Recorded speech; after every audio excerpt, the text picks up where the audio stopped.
All right, good morning and welcome to 106.9 FM Gold Unit Radio. And of course, it's the Science Brainwave time. And it's always an exciting period right here on 106.9 FM when we talk about science. Science. And of course, Science Brainwave is powered by DNALC Nigeria, Godfrey Okoye University.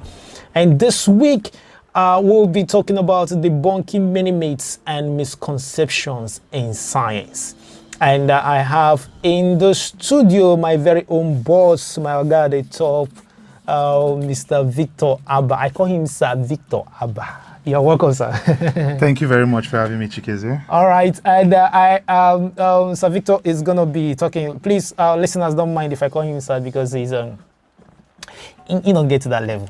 Yeah. So we will be dissecting the very myths and misconceptions in science, and of course we'll be taking a very critical look at the DNALC Center Nigeria Science City, the CEDFOCI Science City. Victor Abaa is the lab manager for CEDFOCI Center for DNA Forensics and Criminal Investigation, DNALC Center Nigeria. And of course, if you are online, if you join us online, we are live right now on Facebook and on YouTube at DNALC Center Nigeria. So when you go online, you see I and you see Sir Victor and I speaking to you right now. And remember, the Science Brainwave is not just about talk. You call us in and answer our questions, the science questions correctly. 5 correct answers under 2 seconds per question. You stand a chance of winning big today. I mean, very cool cash for you to enjoy your weekend. And as I always say, money that you use to enjoy your weekend, in the voice of our president. All right, call us on 081-8888-1069. I repeat, 081-8888-1069 or on 080-7624-6701. I repeat, 080-7624-6701 to participate in the Science Brainwave. And all right, we're going to delve direct straight up into our discussion for today on debunking many myths and misconceptions in science, and how Nigeria can foster the next generation of change makers in science and technology. And of course, there's going to be a special focus on DNALC Nigeria Science City. Okay, so Victor, over to you now, sir. So I want to ask you this very first question. As a lab manager and scientist, so what's the most persistent science myth you've encountered from students or teachers? And of course, how do you debunk it in a simple lab demo, like we could just paint this scenario right here? Okay, so as far as myth goes, in this part of the world, in Nigeria, we have a lot of them. We have myths that are as old as time. One of those myths is that science are for intelligent people only. We always have to deal with the fact that some people don't go into science because they think they are not smart. They say, I'm not good with math. So it's one of the challenges. Parents look at some kids and say, this kid is not intelligent enough to be a scientist, right? There's also the myth that some specific fields are the most lucrative fields. So people are forced, garnered, engineered that they must go into this or go into that. And that is not always necessarily the case. It's a myth. Every field has its struggles. Every field depends on excellence for people to get to the top. Also, there are some gender issues where people feel some fields are for females, some fields are for males in science. While some fields might require certain kind of strengths to do them, we recognize that as well. But the truth is, in science, it's open to everybody. If you've heard of Ben Carson, the neurosurgeon. Yes. All right. Yeah, if you've heard of Ben Carson. Okay. All right, good morning. Let's just hold on. Let's call back in the next few minutes. Thank you. Now, if you've heard of Ben Carson, one of the greatest neurosurgeons of our time, he's retired now. He struggled as a student, like seriously struggled. Some of his teachers said he wasn't cut out for academics. But his mom invested time and energy in him, and he studied, and he became, he brought us into cutting-edge neurosurgery that he was one of the first people to operate on a fetus still in the mother's womb. And, you know, these are things. So science isn't cut out for some specific people. Yes. You have to think this way. You have to be this intelligent. You have to be this and that. So, yeah, those are myths that need to be busted. And one of the things we can do to really bust that is bring down things like hands-on, basic DIYs, as do-it-yourself kind of experiments you can do at home. Bring it down to levels as low as GSS 1. When students see that, their curiosity is piqued. And even some of the people that you might assume are not smart enough get challenged by seeing that. We need to move away from chalk and talk. What do I mean by chalk and talk? Chalk, write on the board, and then talk. And we need to go into doing, right? That is, whatever we see, we get to do. So once you can do that, you can break all these myths, and you can see that people can really jump to heights that we never expected. And all of those myths would generally be broken. We are seeing them already in our time.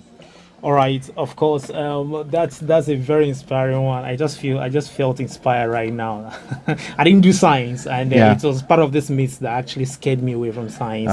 But then I believe it's not too late. No, it's not. It's not. Science is very warm and welcoming.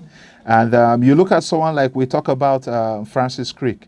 He made the jump from physics all the way to biology, and then he discovered the DNA. His first degree and even his second degree were both in physics.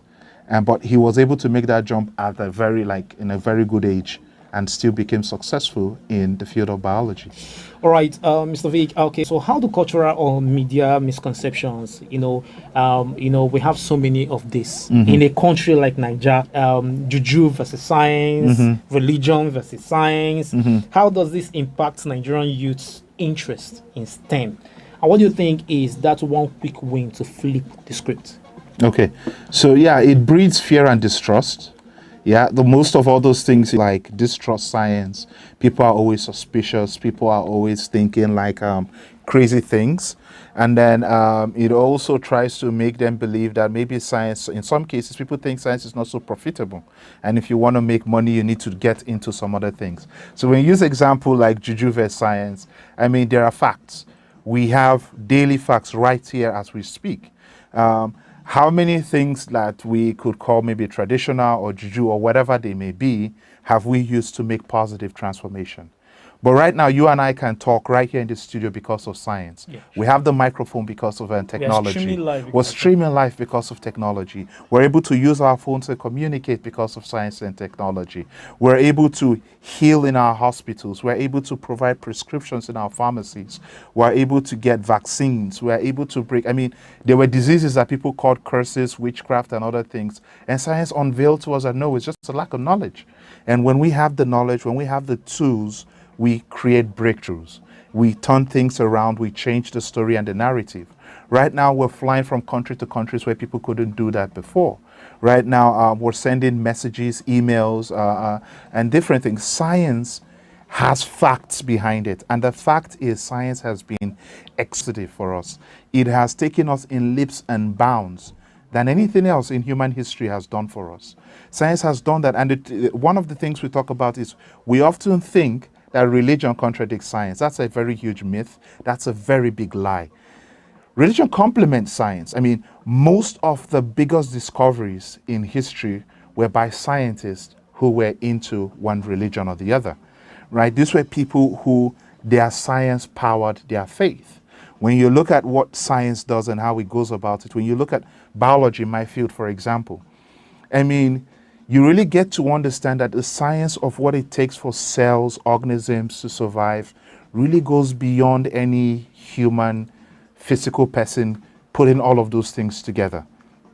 And for someone like myself who is a Christian, I do believe that God is giving us this knowledge to see just how well he put the world together. So yes, science isn't against anybody. Science isn't working in the negative direction. If anything, a lot of our religion complements science, or science complements our religion and gives us proof that they go hand in hand. All right. Remember, science complements religion, and in fact, all of them play a complementary role to each other, and it always gives.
Them exactly what's going on in the science world. For example, when we have ill-equipped labs, it means the students in that particular school aren't exposed to practical learning. When we have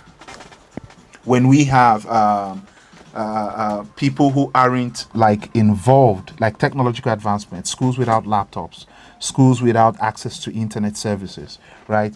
Their exposure is limited, right? So one of the big things that happens is limits to access and exposure, right? People don't have access to basic science things.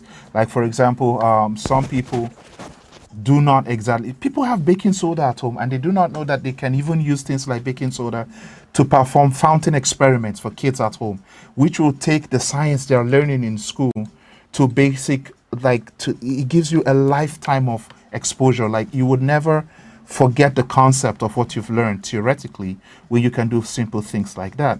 So are people exposed to these things? Do people have access to this information? And this can, do our teachers have them so that we can use them in secondary schools? Like, I mean, you speak to kids across the world, kids in places like the US. As low as grade 7, they are manipulating microscopes. They can view paramecium. They can view things. In this part of the world, you're asked to draw it in a textbook. And then that's the closest you get to understanding what it's like. But when we can give access to microscopes, like loads of microscopes in secondary schools where people have access to it, like textbooks, like exercise books, and they can get to see science live. That's one. The second one is a cultural and gender stereotypes. Like, culturally, we feel some people are suited for some things. Like, this happened across the world, but some countries have moved past that. As early as the 1920s, there were some women that weren't allowed to fly planes. But you see, over time, such cultural barriers were broken. We also have that in science where we think some scientific fields are male-oriented or some scientific fields are female-oriented, right? We feel all nurses should be women. All nurses should be women. Right? Yeah. We feel mechanical engineers should be men. This is science and technology. There's no limitation on all of that. So those cultural things... None is gender sensitive. No, absolutely not. So you see a woman says, oh, I want to do chemical engineering or mechanical or something that looks really technical, and parents are looking at them like, that's for men. Right? Or a man tells you he wants to be a nurse because he feels called to caring for people, and people are looking at, no, that's for women. Now, these are cultural and gender stereotypes, and all of that can be kicked out. Now, there are more and more people who are trying to break these stereotypes, but we do know that a lot of work needs to be done, a lot of sensitization, a lot of information needs to be passed across, because sometimes the success of these young people are in those fields. And when we deprive them because of our cultural bias, then, I mean, it becomes unfair. And then even the nation is denied the positive progress that they could have brought for us in those science fields. Then another thing is a weak link between STEM and opportunity. Right? When we talk about STEM, science, technology, and all of that, when people cannot link it to opportunities, not many young people are in school can link what they are learning to the opportunities that await them. So teachers have a role to play, a very significant role, to show them exactly the link between what you're doing in class and the opportunity that is out there, to show them how much solution they are preparing to provide to their generation, to show them how much transformation, if they pay attention in class, they could bring to our generation. So that is a huge thing. Many people are studying and they're in school studying sciences blindfolded. The only thing they think about is they're studying to make money. And they do not know that even to make money, you need to be a solution provider. Of course. Identify gaps, identify problems, identify challenges, right? And when you can link what you're learning to those challenges, I mean, we talk about STEM businesses, right? We talk about improving our agricultural sector. We talk about improving our medical sector. Now, you don't need to travel around the world to learn techniques, to have tools and access to technology. If people are linked, we begin to find homegrown solutions because we do have the materials and the resources to garner those solutions. Of course, the point I'm gonna, what I'm picking out from what you just say right now, Savik, is the fact that we need to focus on solution oriented learning. Yes, we do. Because at the moment it's almost like everybody just talking about, regurgitating the same old thing. And getting a certificate. Yeah. Just having something to show that they went to university. Some people are more obsessed with getting a first class than in understanding the implication of what they're learning. So if you get a first class and you cannot translate it into solving a problem, what are you going to do with it? So we really need to come to a point where we're not just learning because we want to have, live well, get some sources of financial support, but we need to get to the point where what we're learning, we're looking at a problem and thinking, I'm going to change this in the next 5 years. I'm going to impute this. I'm going to bring out publications that will transform the landscape in Nigeria. That's what we should be thinking about in our schools. Of course, and that's exactly what we are trying to achieve right here on the Science Brainwave, and of course generally at DNA Learning Center Nigeria. And this is the Science Brainwave right here on 106.9 FM, Go Uni Radio, and I have in the studio Mr. Victor Abaa. Of course, everybody is feeling how hot he is and how he's dishing it hot this morning. All right, the lines are open. Call us on 08188881069. I repeat, 08188881069 or on 08076246701. I repeat, 08076246701 to be part of the Science Brainwave quiz competition. Remember, call us on those numbers just mentioned. Answer, pick 5 questions randomly from the 50 questions we have. Answer 5 correctly, and then under 2 seconds, and stand the chance of winning big cash prize this beautiful weekend, to have a cool and cozy weekend. And just as we are living by the mantra, we are not just here to talk about science, we're here to encourage you to love science. All right. Mr. Vic, I'm going to ask you this. If you could wave a wand, for one policy change to foster more change makers in STEM, perhaps tomorrow you are there, you find yourself as a minister, or you find yourself as a core policy maker in the corridors of power, what would it be and why? Okay, yeah. One of the policies that instantly comes to my mind is, okay. All right. Hello, good morning, and welcome to the Science Brainwave. What's the name and where are you calling from? Chinaza. Chinaza, right? Hello, Chinaza, right? Yes. Chinaza, how are you doing now? Can you hear us? Hello? Hello, Chinaza, can you hear us? How are you doing? I'm fine. All right. So you know the drill, right? You know the drill, right? Yeah. All right, just speak randomly from questions number 1 to 50. Let's begin. Number 15. You said number 15, right?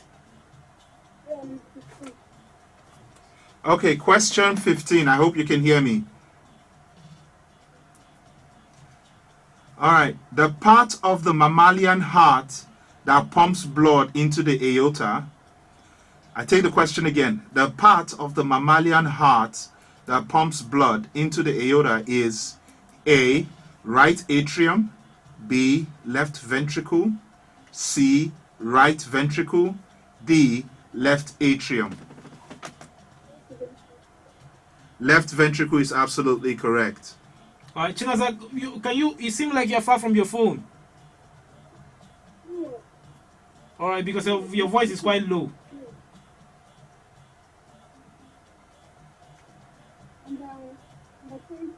Number 20. Number 20. Okay, are you ready?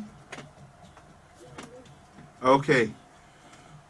Which blood group is considered the universal donor? Which blood group is considered the universal donor? A, blood group A, B, blood group B, C, AB, and D, O. O is absolutely correct. All right, Chinaza, next question. Number what? Number 23. Okay, number 23. Here it goes.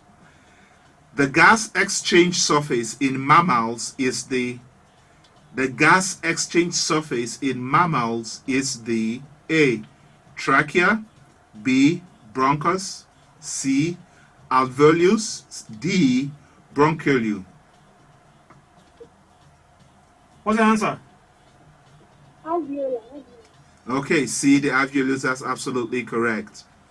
All right, your fourth question. Number 26. Okay, so here goes 26. The gas that turns lime water milky is. The gas that turns lime water milky is A, oxygen, B, nitrogen, C, carbon dioxide, D, hydrogen. Carbon dioxide is absolutely correct. So you have gone 4 for 4. So which number next?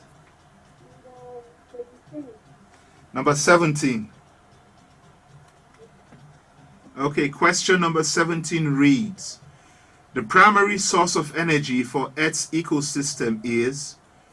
The primary source of energy for Earth's ecosystem is A, decomposers, B, consumers, C, sunlight, D, producers. C, sunlight is absolutely correct. Chinaza, congratulations. You answered 5 correctly. So let us hope we don't have another tie this week. Thank you so much. Have a nice Saturday. We'll reach out to you.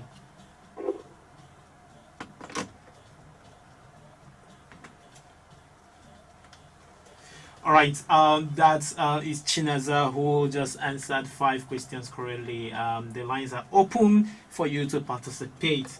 Call us on 081-8888-1069. Repeat 081-8888-1069 on 080-7624-6701. I repeat 080-7624-6701.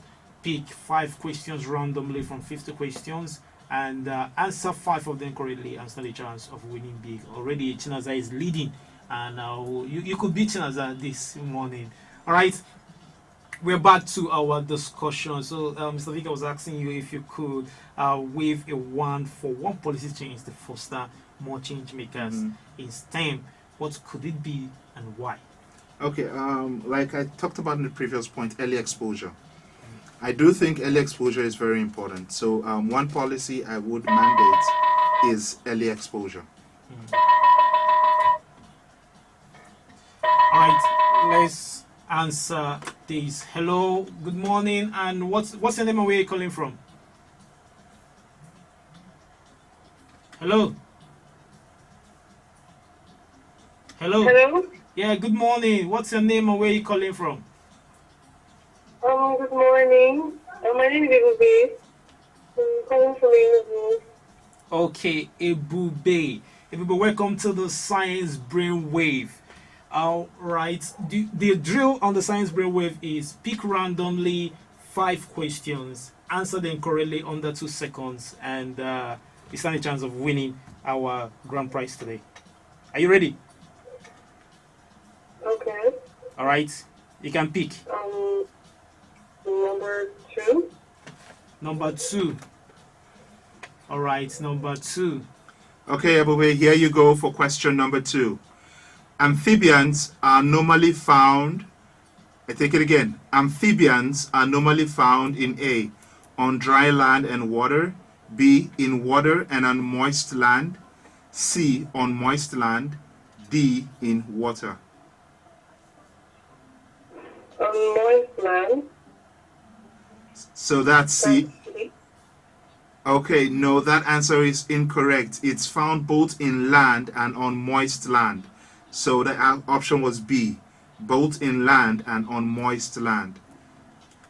All right, you can pick. You still have 4 more. You have 4 more questions to go, Ebube. Just try. Sorry? Have 4 more questions to go. Number 16. Number 16. All right. Okay, here goes question number 16. Which of the Number 1. You say number 16, right? 16 was what I said. 15, 1 and 5?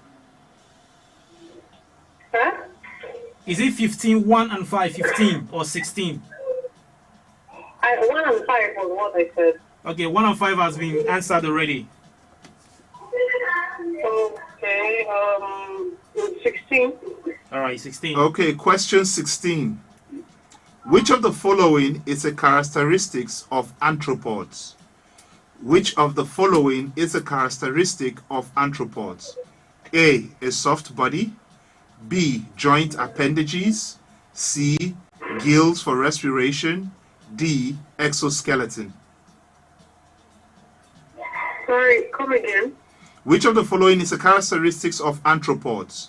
A, soft body, B, joint appendages, C, gills for respiration, D, endoskeleton. Joint appendages. That's absolutely correct. All right, that's correct, Ebube. So let's go. We have 3 more. Number 1. Question number 1. Okay. Question number 1, here it goes. An association between the root nodule of a leguminous plant and a rhizobium species is known as, I take it again, an association between the root nodule of a leguminous plant and a rhizobium species is known as A, commensalism, C, mycosia, mycosia, C, parasitism, and D, symbiosis. Sorry, I didn't get that. An association between the root nodule of a leguminous plant and a rhizobium species is known as A, commensalism, B, mycosia, C, parasitism, D, symbiosis. A. No, the answer is D, symbiosis. All right, Ebube, let's try again. You have 2 more questions to go. Okay, number 7. Number 7. Question number 7. All right, here it goes. The oxygen given off during photosynthesis is derived from. The oxygen given off during photosynthesis is derived from A, sunlight, B, chlorophyll, C, carbon dioxide, D, water. The oxygen that it was. The oxygen given off during photosynthesis is derived from A, sunlight, B, chlorophyll, C, carbon dioxide, D, water. Chlorophyll. No, that's incorrect. The correct answer is water. All right, but let's try the last time. Let's try this last time.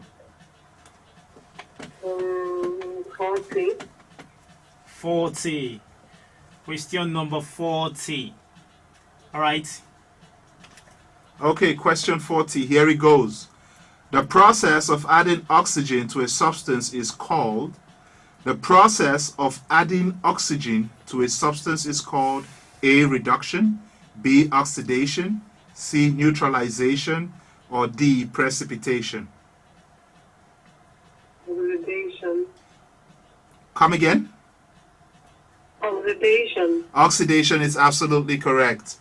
All right, Ube, thank you so much. You answered 5. You got 2 correctly and 3 wrongly. So thank you so much for participating. Okay. All right, have a nice Saturday.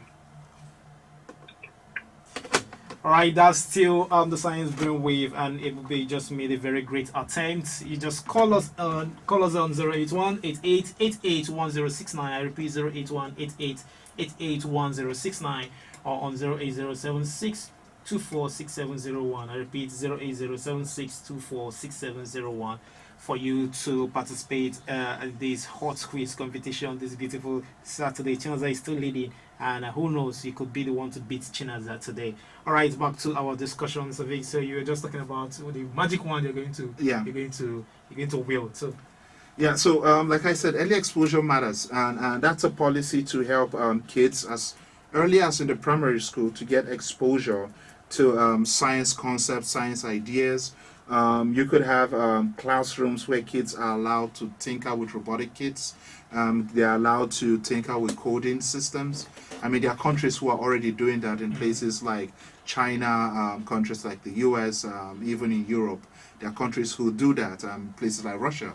So they allow them to tinker with these things. I know growing up as a kid, my younger brother, my dad would always let him, he was obsessed with electronics. So because of that, he would take the radios apart, the stereo apart. He would take almost anything apart. You buy him a toy, he gets a screwdriver, and he was in primary school. So we need more of that so people can internalize. So when they now start learning the theory, they can relate it back to those experiences they've had. all right, we have a caller already. Good morning. What's your name and where are you calling from? Morning. Good morning. Name's Chief, calling from Abuja. Chooks, calling from Abuja. Yes. All right, Chooks, welcome to the Science Brainwave right here on 106.9 FM Go Uni Radio.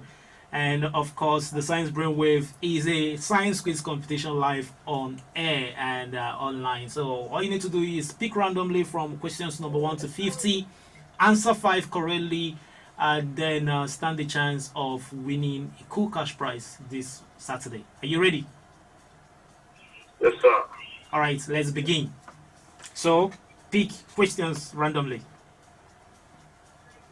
What is it from numbers 1 to 10 or Numbers 1 to 50. 50? Okay. 25. 25. Number 25. All right. All right, Chooks, here goes question number 25. The type of skeleton found in earthworms is A, exoskeleton, B, endoskeleton, C, hydrostatic skeleton, D, cartilaginous skeleton. Can you come again with the question, please? The type of skeleton found in earthworms is A, exoskeleton, B, endoskeleton, C, hydrostatic skeleton, D, cartilaginous skeleton.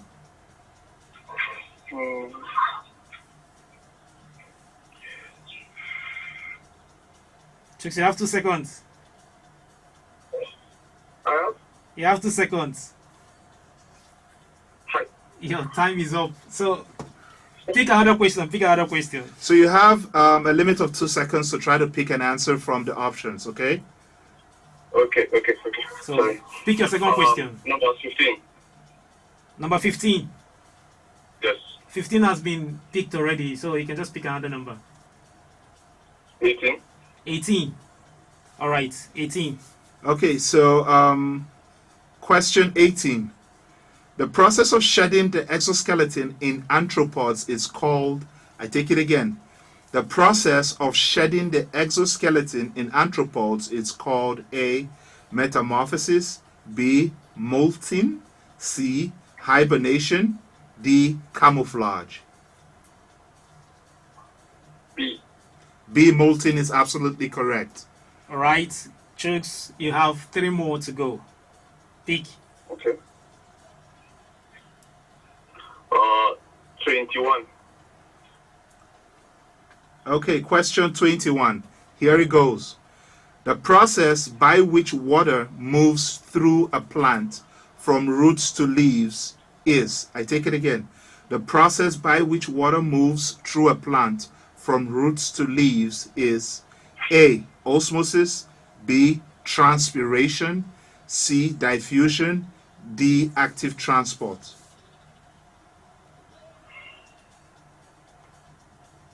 C.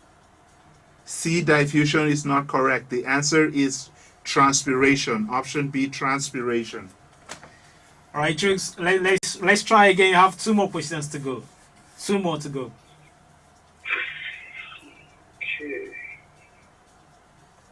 35. Okay, question 35. Question 35. All right. Question 35, let's go.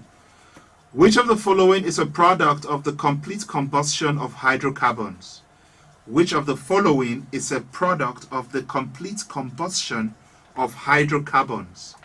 A. Carbon monoxide, B. Carbon dioxide, C. Sulfur dioxide, D.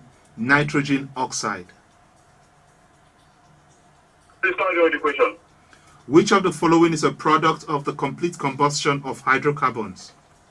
A. Carbon monoxide, B. Carbon dioxide, C. Sulfur dioxide, and D. Nitrogen oxide.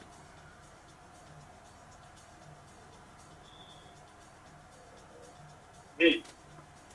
B. Carbon dioxide is absolutely correct. All right, Chooks, you have your last question. So pick your last question. 50. Question number 50. Okay, question 50. Here it goes.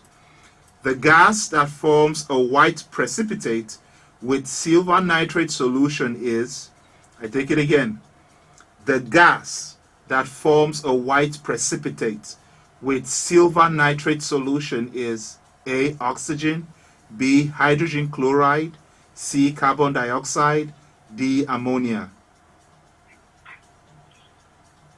D. D. Ammonia is wrong. The correct answer is hydrogen chloride. All right, Chooks, thank you so much. You answered 5 and you got 2 correctly. All right, thank you so much for participating and have a beautiful Saturday. Okay. All right, this is still the Science Brainwave, and we are talking about the very concept of debunking many myths and misconceptions in science, and how Nigeria can foster the next generation of change makers in science and technology. And of course, we have in the studio Victor Abaa, our lab manager at CEDFOCI, DNALC Center Nigeria, and of course, thank you so much, callers, so far for calling in and participating in the quiz. All right, and we will go straight for the policies we're talking Yes. about. Another policy is to create a kind of pathway right away from primary secondary school. For example, when we talk about science fair, I have a little daughter, and when they did a science like a fair or something in their school, they asked them to dress as doctors and all of that. That felt good. But I think we need to inculcate the habit of calling science professionals to come and talk to kids in the school. They can see pathways, they can ask questions, they can visualize what the future holds for them. I think schools should be mandated in primary, secondary school levels to do things like that. Science fair is not just, they should also try to ask the kids to try and take part in creating science solutions at their own level. That's part of science fairs, right? You go to other countries, they tell you to try and come up with something scientific that you've learned from your class. So I know as a kids, when we do fine arts, we would have to go back and get clay and mold. So these are things that could happen. So can we do that in sciences, where people are asked to go and do the naked egg experiment. People are asked to go and do the onion experiment and simple stuff. That will go a long way in helping kids to actually get exposed to sciences. So I think somehow, if I had a policy, it would lie on those two fronts. All right, thank you so much. And of course, one thing I pick away from what you said is the idea, the fact that early exposure will go a long way. Okay, let's just touch this more and then let's go to the big review. Okay, we've heard stories of DNLC alumni landing top unit sports and abroad and doing extraordinarily well in academia abroad, and then as well as many more career breakthroughs. So how does this foster curiosity today to create economic wins for Nigerians tomorrow? Because DNLC is doing incredibly well when it comes to promoting science. Yeah, so this helps a lot. For example, I can give you an example of people so that it doesn't look like we're just telling stories. These are real people. You could contact them and you can speak with them, and you find their real experiences at DNLC. For example, Chosen Obi, who was one of the first people to pass through DNLC. He not only benefited from DNLC, he was one of the founding members that after passing through DNLC, they got to work with DNLC. And DNLC gave him the platform to kind of like spread his wings and also fly. For example, he's currently in Arizona in the United States, where he's up on all the way down doing his PhD program and in plant sciences. And DNLC provided that hands-on experience he needed to kind of like make that leap and also boost his profile so he could go that far. We have Chidera, who is also in the United States, currently doing the same thing. We have Basa, who just recently came back to Nigeria from the UK. And so, yes, there's that platform. And just like in August, we had the summer professional course. We got to link people who took part in our course and in our training with people like Dr. Dave Miklos in the United States, and Professor George Ude as well. These are people that when people pass through DNALC, they not just get their hands on, they get connected with people across the globe who can build their profile and help them realize their dreams, right? At DNLC, we don't just kind of like bring you in and spit you out. No, we try to give you the base, right? The base that you're not just doing the hands-on and the exposure you need professionally, but you're also building a network, right? We'll try to get you connected with people across the world who can give you, who can be your referees if you want to study, who can give you reference if you want to work in some really big places, big laboratories, pharmaceutical companies, research institutes, and all the like. So it's like a holistic approach. So we do have people from our past who, there are so many of them. Just yesterday, as a matter of fact, someone who is vying for Chevening Scholarship reached out for a reference from us, of which we are always glad to support people who have been through our programs, who have been through our trainings, people who have carried out research with us, whether it was the PhD research, undergraduate research. For example, we're talking about, just before the show, we're talking about the International Cure Conference, right, the ICC, which is a cure conference for undergraduates, right? The conference is focused around undergraduates taking what they've learned and providing a pathway to creating solutions, real-time solutions, solutions in medicine, public health, solutions in agriculture, solutions in robotics. And now, so we're trying to create platforms, and the Cure Conference is not just local, it's international. We have professors, we have researchers from the United States, from our partnering universities, Bone State Universities, from DNLC in New York, from Godfrey Okoye University here, and we have Maduka University partnering with us. And we're bringing all of these ideas to solve problems in Nigeria. Now, when we say international, it's not hosted outside Nigeria. It's hosted right here in Enugu State. And this is something that we have done to like build our profile massively and also support and help people who have partnered or have gone through any of our programs at DNALC. All right, we don't really have much time. We just have barely 5 minutes to the end of this program. So let's quickly look at the coming DNALC Science City, of which relatively you're one of the top managers there. And I want us to highlight the 5 specialized centers it will house. And And of course, we know the forensic lab is coming. We know something huge is coming to Enugu State. Like Yeah. we know that this is going to be the very first regionally in Nigeria. So can you just give us that tip of an iceberg, because people will still will still herald the grand opening, but we just need a little tip of an iceberg and what's coming. So DNALC Science City, hopefully by next month, will be open to the general public. So it's huge, it's massive. Now, we'll talk about the 5 weeks of what we're going to be doing. We'll talk about training, for example. That's one of our wings. We talk about research. That's one of our wings. We talk about forensics. That's one of our wings. We talk about STEM prep entrepreneurship, which is already going on, funny enough. If you've seen our aquaponics, you've seen our fish farm ponds, and these are things where we're also using research to try and enhance those fronts and try to get people to go into those kind of businesses to bridge the food scarcity issues that we struggle with in this part of the world. We also have science communication.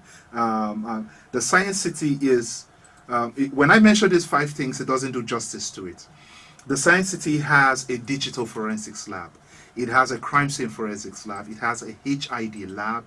It has, like, we have the astrology room where people can come and see into the stars. And all the things you hear about astrology, you can see it live, right? We have telescopes already bought and placed, ready to be used. Now, one thing that's not part of the 5 is the fact that we are also going to be hosting the first ever science museum here in Nigeria, right? Nowhere else will you find a museum dedicated to only science discovery and the history of science up till modern day science. So we're having a science museum also right there for people to come and experience the world of science. Why are we doing all this? To sensitize, to bridge the gap, to try and push for policies like we've talked about today, to try and see people, to try and get people to see what we see and the limitless possibilities rather that we have in Nigeria. So yes, the Science City is indeed a city where science is going to be hosted. So we have labs that are going to be open for coding, for robotics.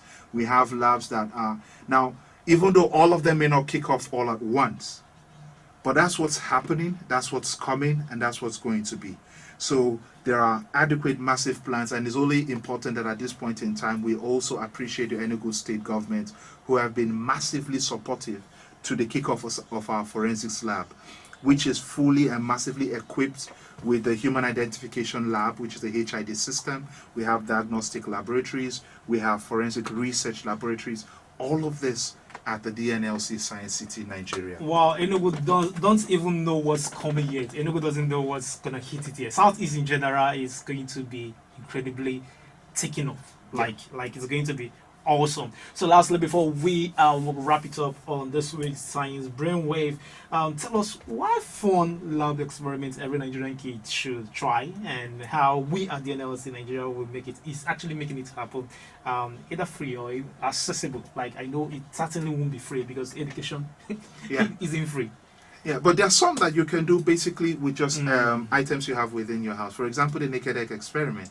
Kids are always marveled by it, or the fountain experiment, where all you need is just caustic soda, and then once you put any, even like this Mentos, the sweet, when you drop it into a solution of caustic soda, there goes like a fountain explosion, like a volcano all over the place, and it pops up, and it makes kids very excited at primary school level. And they're very excited. Or the naked egg experiment, all you need to do is get one egg from the kitchen. You always need to ask your mom for that. And then put it in vinegar, which is found in the kitchen, white vinegar. People use it for cleaning in the house. People use it to prepare food. Drop the egg inside the vinegar, and you're going to see that eggshell, which is made of calcium carbonate, is just going to break off on its own. And you see the whole egg for you to see the inside of the egg.